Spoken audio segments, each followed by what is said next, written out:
उत्तर प्रदेश के मैनपुरी जिले में एक गांव है रमपुरा। इसी गांव में शमशाद अली नाम का एक शख्स रहता है।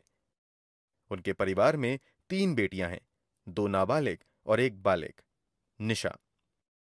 चूंकि एक लड़की नाबालिग थी और वो गर्भवती हो गई थी, इसलिए हम कानून का सम्मान करते हुए उस लड़की का नाम यहां नहीं बता रहे हैं। खैर, ये बात 21 दिसंबर 2022 की है। सुबह के लगभग 7 बजे शमशाद अली अपने घर के बाहर से अपनी 14 वर्षीय बेटी को किसी काम से आवाज लगाते हैं।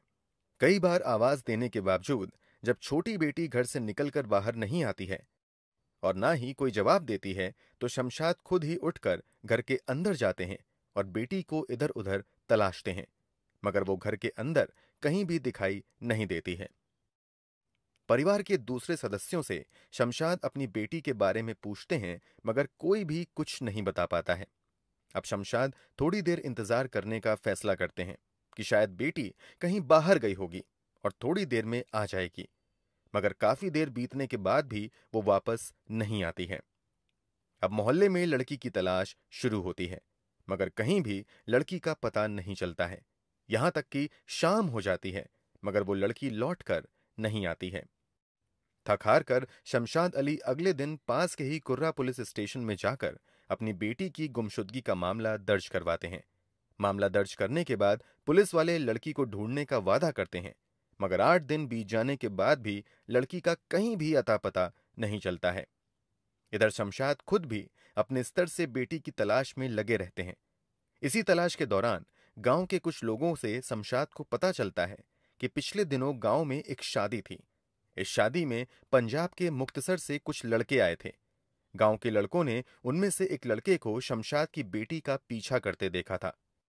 इसी जानकारी के आधार पर अब शमशाद पंजाब से शादी में आए लड़कों की डिटेल्स परिवार से लेते हैं और फिर फोन के जरिए उस लड़के से कांटेक्ट करने की कोशिश करते हैं, मगर शुरू में कामयाबी नहीं मिल पाती है। इसके बावजूद वो लगातार प्रयास करना जारी रखते हैं और फाइनली उस नंबर पर बात हो जाती है। फोन पर बेटी की आवाज भी पीछे से सुनाई देती है।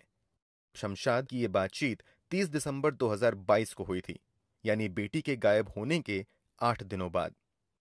यहां शमशाद उस नंबर पर बहुत देर तक बात नहीं कर पाते हैं और फोन उधर ही से काट दिया जाता है। जल्द ही शमशाद इस बात की जानकारी पुलिस वालों को देते हैं।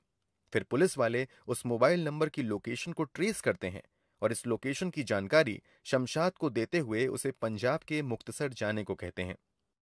जैसे ही पुलिस वालों से शमशाद को लोकेशन की जानकारी मिलती है, वो उसी दिन अपने 3 करीबी रिश्तेदारों के साथ किराए की गाड़ी से पंजाब के मुक्तसर के लिए निकल जाते हैं।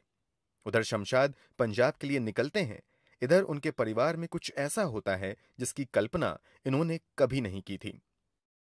अभी शमशाद घर से निकलकर अलीगढ़ तक ही पहुंचे थे कि उनके बेटे सलमान का फोन आता है कि घर में जो बाकी बची 2 बहनें थीं, वो भी लापता हो गई हैं।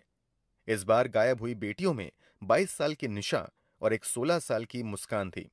अब यहां शमशाद के सामने दोहरी दुविधा आ जाती है कि वो 8 दिन पहले गायब हुई बेटी को ढूंढने पंजाब जाएं या फिर घर वापस जाकर अभी गायब हुई 2 बेटियों की तलाश करें। शमशाद पंजाब जाने का फैसला करते हैं और वो लंबा सफर तय करके फाइनली पंजाब के मुक्तसर पहुंच जाते हैं। स्थानीय पुलिस स्टेशन में जाकर पूरे मामले की जानकारी पंजाब पुलिस को देते हैं। शमशाद की पूरी कहानी जानने के बावजूद पंजाब पुलिस कोई भी मदद करने से ये कहते हुए इनकार कर देती है कि इस केस से संबंधित कोई भी जानकारी उन तक उत्तर प्रदेश पुलिस की ओर से नहीं दी गई है। इसके अलावा पंजाब पुलिस की ओर से यह भी दलील दी जाती है कि अगर आप स्थानीय पुलिस को लेकर आते तो हम आपकी मदद कर सकते थे।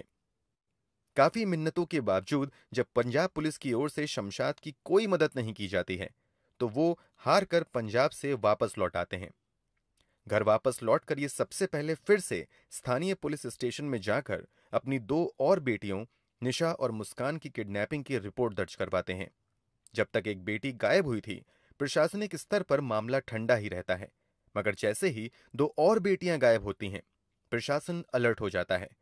जल्द ही इस मामले में शमशाद मैनपुरी के एसपी विनोद कुमार से मिलते हैं और पूरी घटना की जानकारी देते हैं। एसपी के निर्देश पर जल्द ही तीनों लड़कियों को ढूंढने के लिए 2 टीम बनाई जाती हैं। इस टीम के सामने शमशाद अपना बयान दर्ज करवाते हुए बताते हैं कि 4 नवंबर 2022 को उनके मोहल्ले में ही रहने वाले राकेश की बेटी की शादी थी। इस शादी में राकेश के कुछ दोस्त पंजाब से आए थे। उनमें से एक भरत सिंह नाम का भी लड़का था। आसपास के लोगों द्वारा दी गई जानकारी के आधार पर शमशाद पुलिस के सामने भरत सिंह को ही तीनों बेटियों के अपहरण का मुख्य आरोपी बताता है। उसके बाद कुर्रा पुलिस स्टेशन के एसएचओ शमशाद द्वारा दिए गए मोबाइल नंबर पर कॉल लगाते हैं। एक अधेड़ उम्र का एक व्यक्ति फोन उठाता है। पूछे जाने पर वो खुद को भरत सिंह का पिता बताता है। पीछे से फोन पर शमशाद की छोटी बेटी की भी आवाज सुनाई देती है। वो डरी हुई आवाज में पिता से कहती है कि पापा, अब मैं वापस नहीं आ पाऊंगी।